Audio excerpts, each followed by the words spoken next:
Mesdames, Messieurs, peuple congolais, chers membres de la diaspora, voici la chronique de la chute d'un tyran. Denis Sassou Nguesso, de rêve de pouvoir à vie à la fin tragique annoncée d'un régime sanguinaire. En fait, cette vidéo sera divisée en deux parties. La première partie sera consacrée au dictateur Sassou Nguesso, le pouvoir à vie et pourquoi. Et enfin, la deuxième et la dernière partie, de rêve de pouvoir à vie à la fin tragique annoncée d'un régime sanguinaire.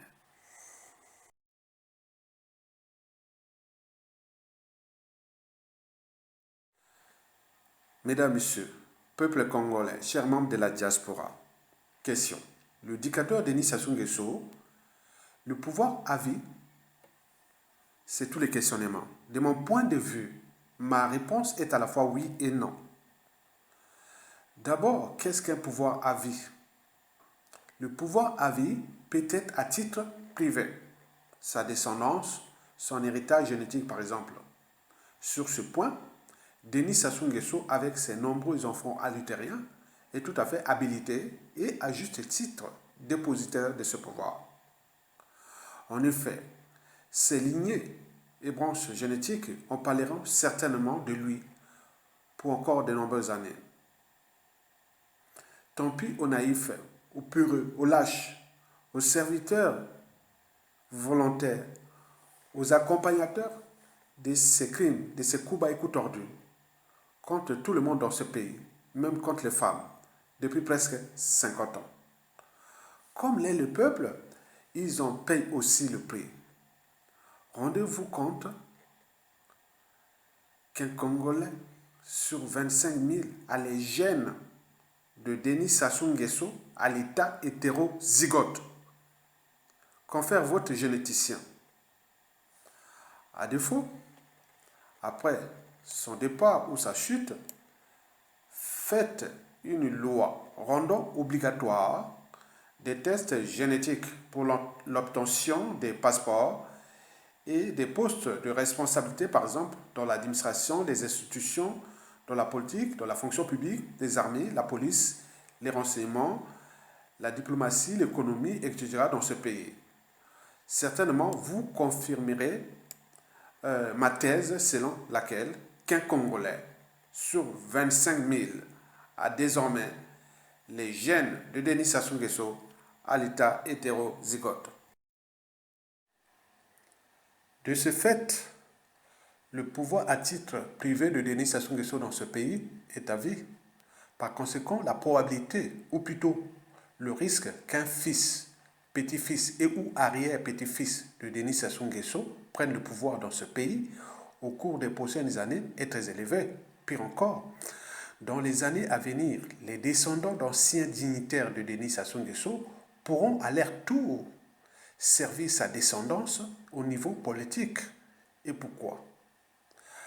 Parce que les patronymes serviteurs politiques de Denis Sassou Nguesso 1, 2, 3 et 4 aujourd'hui sont destinés ou programmés à être dominés par sa génétique. Les législatives et locales 2022 sont des cas d'école. Quelque part, le système fonctionne comme dans la théorie de la domination entre les maîtres et les esclaves, les dominés et les dominants. Constatez vous-même du nord au sud, de l'est à l'ouest, aux législatives et locales 2022, de juillet 2022.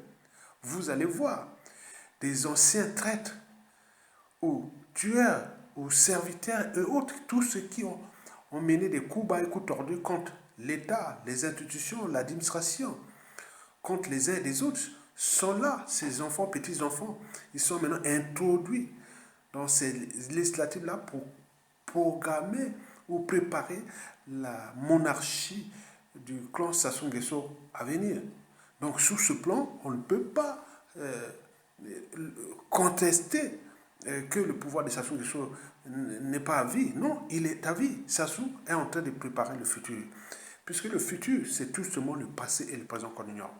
Donc, allez voir vous-même la liste des, des maires, des députés et autres, même au gouvernement, tout ce qui va être mis en place à partir de juillet 2022, c'est dans la signification de la servitude volontaire au clan Sassou Nguesso et à sa dictature.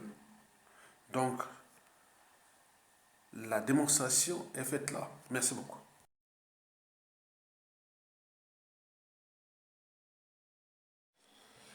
Le dictateur Denis Sassou Nguesso, le pouvoir à vie?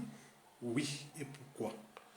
Parce qu'au niveau politique, il faut en tenir compte des quatre indicateurs qui, depuis 1997, ont porté leurs fruits, puisqu'il est encore là au pouvoir et continue en toute quiétude et impunité à piétiner tout le monde ou presque dans ce pays qu'il a fracassé et se prépare d'ailleurs à la monarchisation de l'État. Le premier indicateur est son butin de guerre chèrement acquis avec le sang des Congolais et l'aide des forces militaires et financières extérieures. Explication. Pratiquement début octobre 97, on s'attendait à ce que, effectivement, disons, le pouvoir établi, le pouvoir en place prenne le dessus. Et c'est là où il prend effectivement une décision radicale, mais qui était certainement déjà, disons, dans sa mallette. C'est l'intervention des forces armées étrangères. Ça également, je n'ai plus à décrire, puisque nous savons que l'armée angolaise, l'armée tchadienne et bien d'autres forces rwandaises aujourd'hui, on le sait, étaient dans le coup. Et à partir de ce moment-là, il prend le pouvoir. Donc, dans sa tête, dans son esprit, il considère que mon pouvoir, je ne l'ai pas eu des Congolais. Il sait que son pouvoir, il n'a pas eu des Congolais. Donc, il a à ce moment-là deux éléments, les deux premiers grands éléments. Premièrement, les Congolais ne veulent pas de moi, ils me détestent, ils me l'ont démontré en 1992, puisqu'ils ont donné effectivement une sanction sévère. Premier élément. À juste raison, les Congolais ont toutes les raisons de détester parce que on ne peut pas laisser un pays dans cet état, on ne peut pas avoir humilié effectivement les Congolais. Et en 97, cette année 97 s'ajoute le deuxième élément.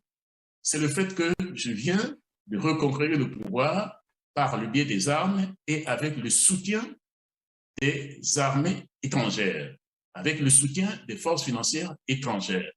Deuxième élément qui le caractérise à ce moment-là, mes privilégiés, mes soutiens, c'est l'étranger. Ce ne sont pas les Congolais. Et donc, les deux principaux éléments qui sont à la base de son pouvoir. Les Congolais me détestent, les forces étrangères m'ont donné le pouvoir, et voilà donc les deux éléments qui donnent son pouvoir. Donc, à ce moment-là, donc l'explication, je viens de vous la donner, il considère le Congo comme un butin de guerre à partir de 97. C'est important de le souligner pour que, effectivement, les gens comprennent bien le profil de M. Sassou Nguesso. Permettez, M. Bankoundi.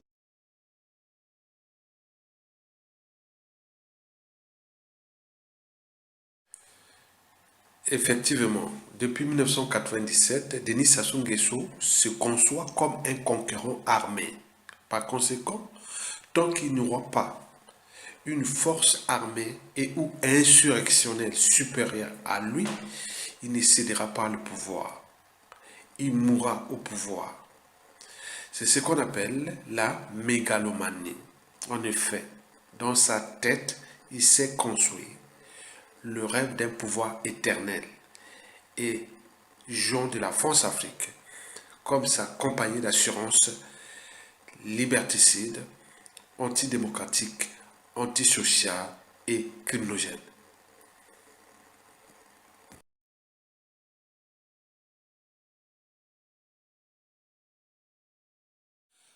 Le deuxième indicateur de Denis Sassou Nguesso pour le pouvoir à vie est la France-Afrique. Nous le savions tous que depuis 50 ans déjà, Denis Sassou Nguesso est sa pièce maîtresse dans notre pays et en Afrique. Comme dans une machine, la pièce maîtresse, si on la perd, la machine devient comme un ordinateur sans programme, comme une ampoule sans électricité. La France-Afrique est à Denis Sassou Nguesso comme le Nil est à l'Égypte. C'est un don, car sans les Nils, l'existence même de ce pays serait problématique. De ce qui précède, Denis Sassou Nguesso a donc un esprit autour de lui. Il a ses fétiches, ses gris-gris. la France-Afrique.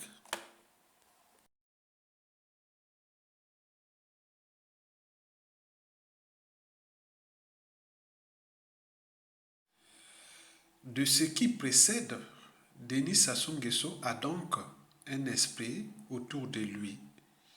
Il a ses fétiches, ses gris-gris, qui le protègent contre nous, peuple congolais, sur différentes échelles, au pays comme dans les différentes diasporas. Cet esprit-là s'appelle la France-Afrique.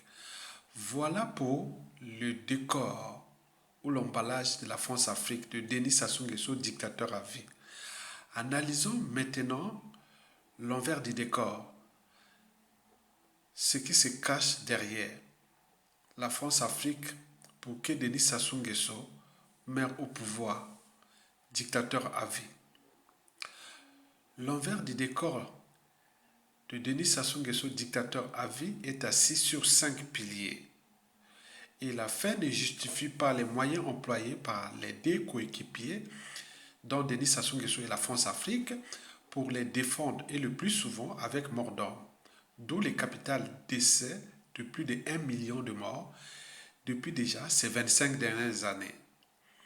Parmi ces piliers figure 1. Aide-toi, le ciel te dira. Protège mes intérêts, je te protège moi aussi, les intérêts privés. Vous le savez que depuis 1999, aucune résolution au niveau du Conseil de sécurité des Nations Unies contre Denis Sassou Nguesso. Le droit de veto de la France l'empêche. Quoique, les crimes contre l'humanité sont imprescriptibles. Mais est-ce que Denis Sassou Nguesso sera-t-il encore en vie pour être jugé ou peut-être condamné de ces crimes? C'est tous les questionnements. Le deuxième pilier est celui des accords datant des années 60. Denis Sassou Nguesso est le garant, même si ce pays est géré comme une colonie, jamais de critique ni d'obstruction, etc. Denis Sassou Nguesso est le pion parfait. Et vous le savez que la France a toujours protégé ses pions, comme dans un jeu de chèques. Le troisième pilier est géopolitique à l'échelle sous-régionale. En Afrique centrale, Sassou Nguesso est partout. Au Centrafrique, au Tchad, au Gabon, en Angola, en RDC, au Rwanda, partout où il y a les coups bas et coups tordus, en Afrique centrale, il est là. C'est l'œil de la France. Le quatrième et avant-dernier pilier est géostratégique à l'échelle africaine. Denis Sassou Nguesso a ses entrées à l'Union africaine, à la CEDEAO, à la CEMAC, dans les Grands Lacs, en Afrique australe et partout. Donc c'est la voix de la France, c'est la protection de la France. Donc si vous voyez Sassou Nguesso là, c'est derrière lui, il est entouré de l'esprit de la France africaine.